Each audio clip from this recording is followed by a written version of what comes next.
हमने पिछले जो है ना वो चैप्टर में पढ़ा है कि जो लाइफ होती है या जो जिंदा चीज़ें होती हैं या जानदार हैं, इनकी एक बहुत ही अहम खूबी जो कि इसे बेजानों से अलग करती है वो है रिप्रोडक्शन।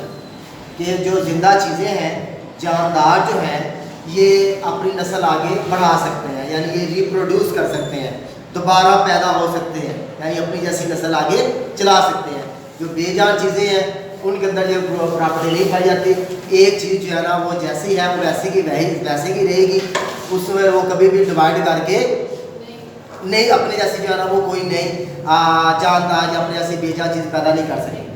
तो ये जो रिप्रोडक्शन है इसके बारे में पहले चैप्टर के अंदर ही रोडोल्फ विर्चो जो एक साइंटिस्ट था उसने जो है ना वो ये स्टेटमेंट दे दी थी, all cells arise from pre existing cells, यानी सेल पहले से मौजूद होते हैं तो उनसे नए सेल वजूद में आते हैं। ठीक है, तो रिप्रोडक्शन जो है वो लाइफ की एक बुनियादी खूबी है। अब ये जो रिप्रोडक्शन है ये जो है ना वो जानदार जो है ना रिप्रोड्यूस कर सकते हैं, तो रिप्रोडक्शन को हम कह सकते हैं डिवीजन से। ठीक है, कि सेल की जो है ना ये डिवीजन है। सेल डिवीजन जो है ना वो आगे देखेंगे कि उसका एक हिस्सा सेल डिवीजन के अंदर जो है ना वो एक सेल साइकिल है, वो सेल डिवीजन का एक पार्ट है। ठीक है जी, और ये जो रिप्रोडक्शन है, ये जो सेल डिवीजन है, ये जानदारों के हर लेवल पे होती है। 2-3 जो लेवल है उन पे होती है। मसलन रिप्रोडक्शन जो है ना वो क्रोमोसोम के लेवल पे होती है, यानी क्रोमोसोम डिवाइड करते हैं, रिप्रोडक्शन करते हैं, एक क्रोमोसोम से 2 क्रोमोसोम बनेंगे। जब क्रोमोसोम बन जाते हैं तो फिर सेल की डिवीजन होती है, सेल की डिवीजन होती है तो फिर जो है ना वो जानदार की डिवीजन होती है। यानी हम ये नहीं कह सकते कि जो जानदार है वही जो है ना सिर्फ डिवाइड कर रहा है, ऐसा नहीं है। उसके अंदर सेल भी डिवाइड करते हैं, उसके अंदर क्रोमोसोम की डिवीजन भी होती है। ठीक है, तो ये जो सेल की डिवीजन है उसका जो है ना दूसरा नाम जो है ना वो सेल साइकिल भी है। अब सेल साइकिल है, सेल साइकिल सेल के अंदर होने वाली ऐसे इवेंट्स का नाम है जब सेल पैदा होता है, उस वक़्त से लेकर जब सेल जो है ना वो नए अपने जैसे सेल पैदा होने के काबिल नहीं हो जाता, उसके दौरान जितनी भी सेल के अंदर तब्दीलियाँ आती हैं उनके मजमूए को सेल साइकिल कहते हैं। भाई जैसे कि आपको यहाँ पे जो है वो डायग्राम नजर आ रहा है, ये एक सेल है, ये सेल जो है ना कुछ तब्दीलियों से गुजरा है, गुजरने के बाद इसने अपने जैसे 2 सेल पैदा कर दिए। ये जो सारा मरला है ये क्या कहलाएगा? Cell cycle. सेल साइकिल एक बहुत ही पेचीदा और बहुत लेंथी जो है वो मरला है। अगर हम देखें कि ये जो सेल साइकिल है, ये अगर हम देखेंगे तो इसकी जो है ना बड़े बड़े सेल साइकिल के 2 मराहल हैं। सेल साइकिल के बड़े बड़े 2 फेज हैं। एक को हम कहते हैं इंटरफेज और दूसरे हम कहते हैं माइटोटिक फेज। सेल साइकिल के 2 फेजेस हैं, इंटरफेज, माइटोटिक फेज। ठीक है, सेल अपना ज़्यादातर जो टाइम है यानी मैक्सिमम जो टाइम है वो इंटरफेस के दौरान जो है रहता है। इसमें 90% टाइम जो है वो सेल अपना जो है वो खर्च करता है, जिसको यहाँ पे आई से ज़ाहिर किया गया है। दूसरा जो मरला है उसको हम कहते हैं माइटोटिक फेज, जिसको एम से ज़ाहिर किया जाता है। इसके अंदर जो सेल जो है अपना सिर्फ 10% जो है ना टाइम जो है ना खर्च करता है। हम ये कह सकते हैं कि अगर एक सेल 24 घंटे में डिवाइड होता है तो तकरीबन जो है ना वो 22-22.5 घंटे इंटरफेज में लेगा और सिर्फ घंटा या 1.5 घंटा जो है ना वो माइटोटिक फेज को देगा। इसका मतलब यह है कि ये इंटरफेज जो है ना वो इतना जो है वो लंबा मरला है और लेंथी जो है वो मरला है। ठीक है, अब हम देखेंगे कि 1 बाई 1 ये जो आगे हम देखते हैं कि ये आगे मतलब इंटरफेज के भी आगे जो है वो स्टेजेस हैं। इंटरफेज के आगे मजीद 3 फेजेस हैं। इसमें जो पहली फेज है उसका नाम है G1, दूसरी का नाम S है, तीसरी का G2 है। यानी अगर मैं आपको यहाँ पे जो है ना वो थोड़ा सा इसका ओवरव्यू देना चाहूँ। ठीक है, सेल साइकिल के जो है ना 2 बड़े बड़े मरले हैं। एक को हम कहते हैं इंटरफेज, दूसरे को हम कहते हैं माइटोटिक फेज। ठीक है, इंटरफेज के आगे जो है ना मजीद 3 स्टेजेस हैं। एक को हम कहते हैं G1 फेज, दूसरा S फेज, तीसरा G2 फेज। ठीक है, आगे देखेंगे जो फेज है इसके भी आगे जो है वो 2 मरले हैं। एक को हम कहते हैं कैरियोकाइनेसिस, दूसरे को कहते हैं साइटोकाइनेसिस। कैरियोकाइनेसिस के आगे मजीद जो है वो 4 स्टेजेस हैं। एक है प्रोफेज, मेटाफेज, एनाफेज, टीलोफेज। आगे उसके बाद जाके जो है ना फिर साइटोकाइनेसिस आती है और फिर जाके यहाँ पे सेल जाके क्या करता है, सेल डिवाइड करता है। यानी एक जो सेल है उसने यहाँ से अपना मरना शुरू किया, G1 फेज है, S फेज है, G2 फेज है, फिर माइटोटिक फेज के अंदर प्रोफेज, मेटाफेज, एनाफेज, टीलोफेज, फिर साइटोकाइनेसिस होगी तो जाके सेल जो है ना वो एक सेल से 2 सेल बनेंगे। तो हम देखेंगे आगे कि इसके जो है ना जो सेल साइकिल है इसके जो है ना बुनियादी तौर पर जो है ना वो 2 स्टेजेस होती हैं। जो है आगे जो है ना माइटोटिक फेज है, मियासिस है, मियासिस में 1 सेल से 4 सेल बनते हैं, माइटोसिस में 1 सेल से 2 सेल बनते हैं। लेकिन यहाँ पे भी हमने आज के दिन पे सेल साइकिल का जरा ओवरव्यू लेना है कि सेल साइकिल के दरमियान कौन कौन सी स्टेजेस हैं और हर स्टेज के दौरान सेल के अंदर कौन सी तब्दीली रूनुमा होती है। यहाँ से शुरू करते हैं। आपके सामने जो है डायग्राम बनी नजर आ रही है। ये जो सेल है ये एक यूकैरियोटिक सेल है।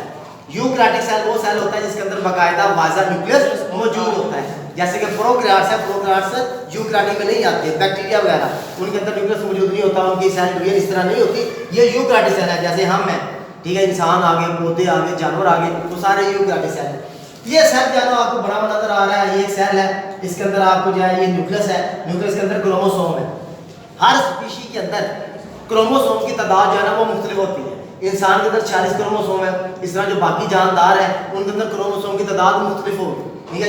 यहाँ पे जो है समझाने के लिए मैंने सिर्फ एक क्रोमोसोम जो है बनाया, ठीक है। ये जो नीले रंग का आपको नजर आ रहा है ये क्या है, क्रोमोसोम, ठीक है। उसके बाद जो है वो इसके अंदर जो है ना ये बाहर वाला हिस्सा क्या है, ये साइटोप्लाज्म है, ठीक है जी। साइटोप्लाज्म के अंदर है मैंने सिर्फ एक ऑर्गेनेली बताई है जो कि कहलाती है माइटोकॉन्ड्रिया। आपको पता है साइटोप्लाज्म के अंदर मुख्तलिफ ऑर्गेनेल्स होती हैं, mitochondria, Golgi body, endoplasmic reticulum, lysosome, ठीक है। ये सारी जो ऑर्गेनेल्स हैं ये साइटोप्लाज्म के अंदर मौजूद होती हैं। लेकिन यहाँ पे मैंने सिर्फ एक समझाने के लिए, क्योंकि हमने यहाँ पे सेल साइकिल को देखना है, सेल वाला चैप्टर तो हमने पढ़ लिया है कि उसमें कौन कौन सी ऑर्गेनेल्स होती हैं। माइटोकॉन्ड्रिया एक बना हुआ है, क्रोमोसोम एक बना हुआ है, बाकी इसके अंदर ये जो साइटोप्लाज्म के अंदर जो प्रोटीन्स होती हैं वो मौजूद है। रेड कलर की डिफरेंट प्रोटीन्स है, ग्रीन कलर की मुख्तलिफ प्रोटीन, ठीक है। ये सेल आपके सामने नजर आ गया। सेल अपना साइकिल G1 स्टेज से स्टार्ट करेगा, यानी कह देंगे कि G1 स्टेज से सेल अपना साइकिल स्टार्ट करने। अब G1 स्टेज में जब सेल जाता है, G1 स्टेज के बाद सेल जब अपने अंदर कौन कौन सी तब्दीलियां लेके आता है, नंबर 1 सेल की क्या होती है, ग्रोथ होती है, यानी सेल का साइज जो है वो बड़ा होगा। आप देख रहे हैं इस साइज के अंदर, इस साइज के अंदर फर्क है, ये साइज जो बड़ा नजर आ रहा है। तो पहली तब्दीली सेल अपने अंदर क्या लेके आएगा, सेल ने अपना साइज बड़ा करना है, सेल ग्रोथ, सेल जो है वो ग्रो करेगा, ठीक है, सेल का साइज बड़ा होगा। दूसरा जो क्या करेगा, सेल अपने लिए प्रोटीन तैयार करेगा।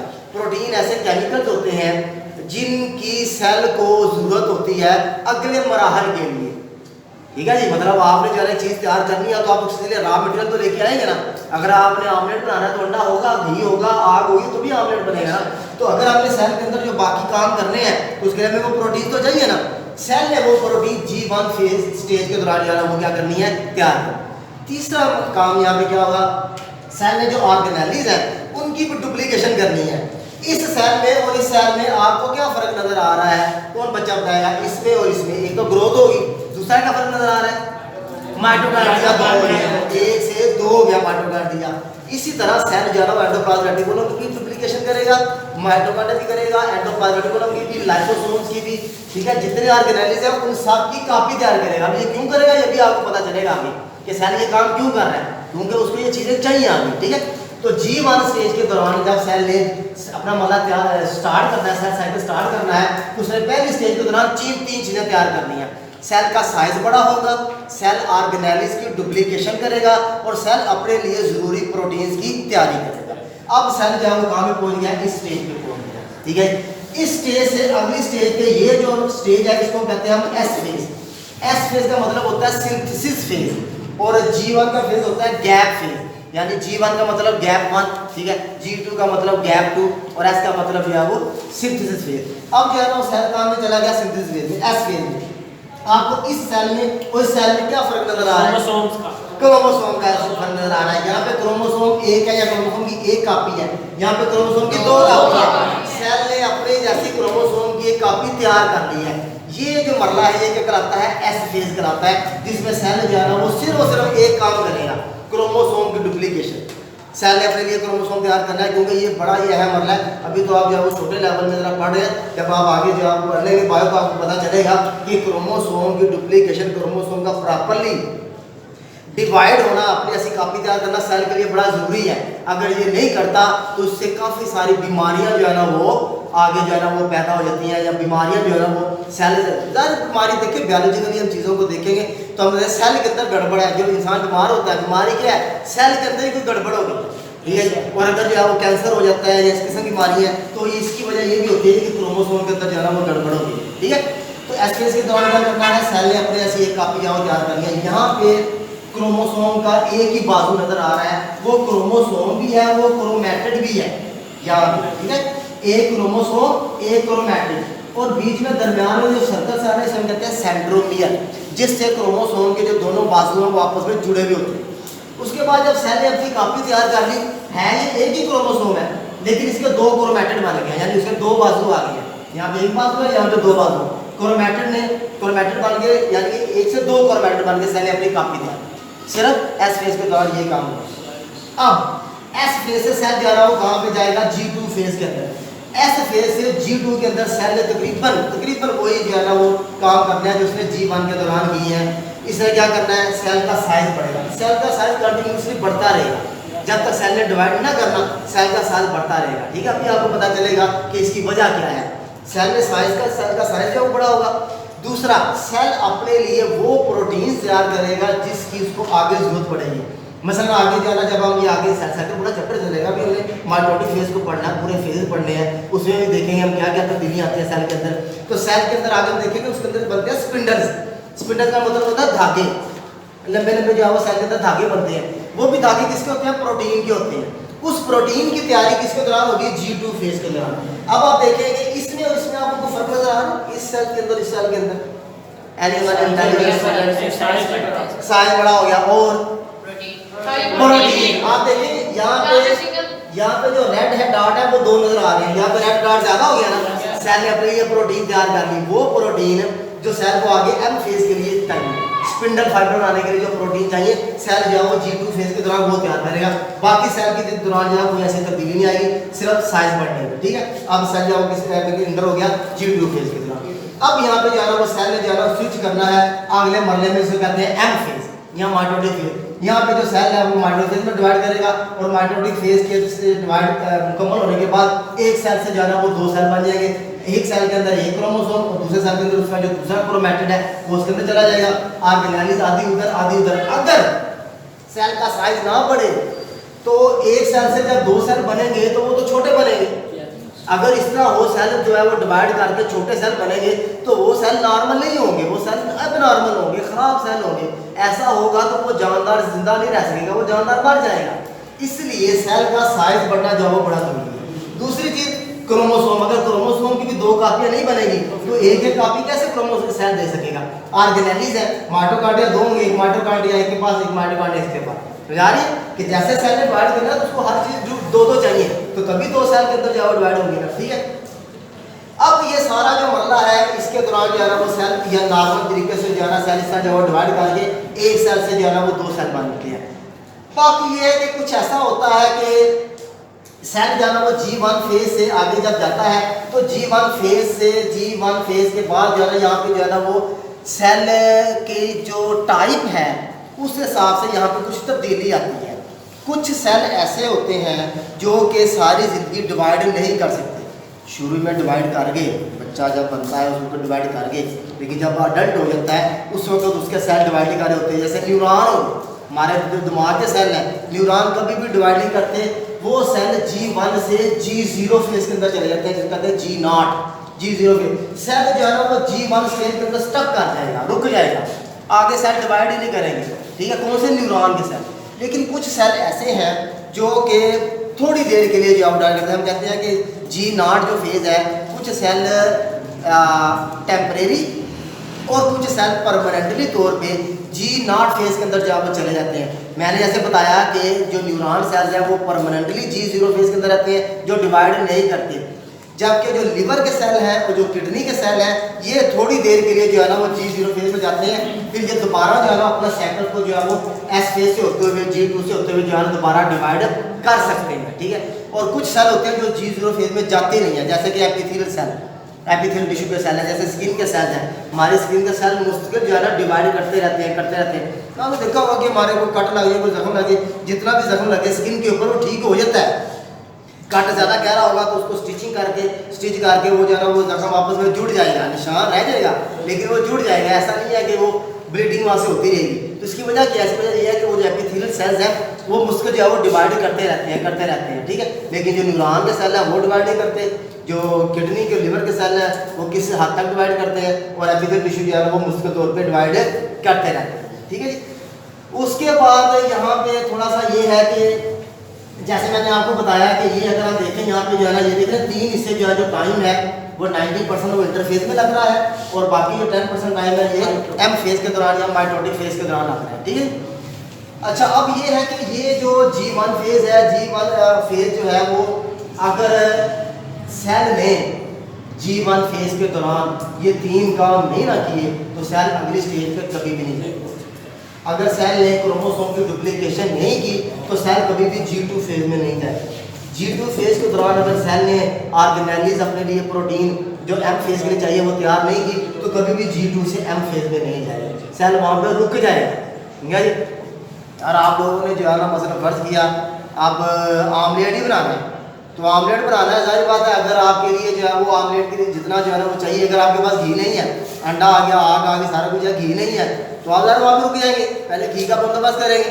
या अगर आपके पास घी मौजूद है वो ख़राब है, आप उसको रिप्लेस करेंगे, वापस जाएंगे, उसको ये फेंकेंगे, अच्छा साफ जो फ्रेश घी है वो लेके आएंगे, फिर आमलेट बनाएंगे, यानी कि आपका वो स्टेप रुक जाएगा। सेल भी यही काम करता है, सेल जब देखता है पूरा निज़ाम है, मैं बताया ना बायोलॉजी का तो किनारा ही कोई नहीं है, सिरा ही कोई है, साइंस का ही ओवरऑल है, क्योंकि बायोलॉजी तो मेरा सब्जेक्ट है इसलिए मुझे पता है, फिजिक्स ले लें, केमिस्ट्री ले लें, बायो ले लें, इसका तो किनारा ही कोई नहीं है, ठीक है जी। आप एक चीज़ को पकड़ेंगे ना उसकी इतनी डिटेल आती है कि बंदा जो है ना वो बोलता भी रहे या समझते भी रहे तो वो ख़त्म नहीं होने वाला, ठीक है। तो जो अब है ये सेल जो है ना वो अब इस तरह का हो कि सेल ने जो है ना वो अपने लिए चीज़ें तैयार ना की हो तो सेल आगे कभी भी नहीं जाएगा। अगर चला भी जाए लेट्स सपोज, अगर तो चलो यार घी नहीं लिया खैर है, ऐसे ही अंडा बन जाएगा, अंडे ने तो जारी बात है उसको हीट लगनी है, उसने बन जाना है, उसने उसकी जो आमलेट है वो बन जाएगी, लेकिन वो टेस्ट नहीं बनेगा। क्या तो कहते हैं यार टेस्ट नहीं आया, यानी कि नॉर्मल सेल नहीं बनेंगे, सेल आगे डिवाइड कर भी गए हैं तो सेल नॉर्मल नहीं बनेंगे, ठीक है। वो अब नॉर्मल सेल आएंगे या उनके अंदर गड़बड़ होगी, जितनी बीमारियां हैं, जितनी बच्चों के अंदर पैदाइशी बीमारियां आती हैं, जितनी बाद में बीमारियां आती हैं, आज हम देखेंगे इस चैप्टर के एंड में कैंसर के बारे में हम पढ़ेंगे, तो वो जो सारी बीमारियां वो उसकी वजह से ही है कि सेल के अंदर या प्रॉपर्ली क्रोमोसोम तैयार नहीं हुए या सेल ने जो आगे प्रोटीन तैयार करनी है वो नहीं बनी और सेल प्रॉपर्ली जो है वो डिवाइड नहीं हुआ, एक सेल से 2 सेल नहीं बने या उसके अंदर जो है ना वो कुछ खराबी रह गई है या गड़बड़ रह गई है जिसकी वजह से जो है ना वो आगे बीमारी पैदा हो। ठीक है बच्चों, कोई क्वेश्चन इसमें? अच्छा ये बताइए कि क्या ये अब साइकिल है ना, सेल साइकिल है, यानी कि ये एक साइकिल के अंदर चल रहा है, हम इसको उल्टा चला सकते हैं? क्यों क्यों नहीं चला सकते? प्रोटीन भी नहीं वापस जा सकते ना, साइकिल जाओ ये नहीं हो सकता। अब क्रोमोसोम डुप्लीकेशन हो गई है तो ये नहीं क्रोमोसोम जो है वो सेल यहाँ पे इसको जो है ना वो ख़त्म करे या इसको गायब कर दे, तो सेल साइकिल को उल्टा चलाना नामुमकिन है, इम्पॉसिबल। तो सेल साइकिल इस तरह जो है ना वो फॉरवर्ड डायरेक्शन में जो है वो चलेगा। और साइकिल इसको किस लिए कह रहे हैं? साइकिल जैसे कह रहे हैं कि सेल जहाँ से अपना मरला स्टार्ट करता है डिवाइड होने के बाद यहीं पे आ जाता है, ठीक है। ये मुश्किल सेल साइकिल का तो आगे देखेंगे ना, ये सेल जो है वो डिवाइड करते रहते हैं थ्रू आउट लाइफ, हमारे सेल डिवाइड करते रहते हैं। ज़िंदगी के किसी स्टेज पे चोट लगती है तो वहाँ पे चोट को जो आराम आता है, जो जख्म ठीक होता है, तो वहाँ पे ये सेल साइकिल के सेल डिवाइड ही हुए, नए सेल बने हैं तो वो जो जख्म है वो ठीक हुआ है। ठीक है बच्चों, एनी क्वेश्चन? कोई सवाल नहीं है? चलो थैंक यू।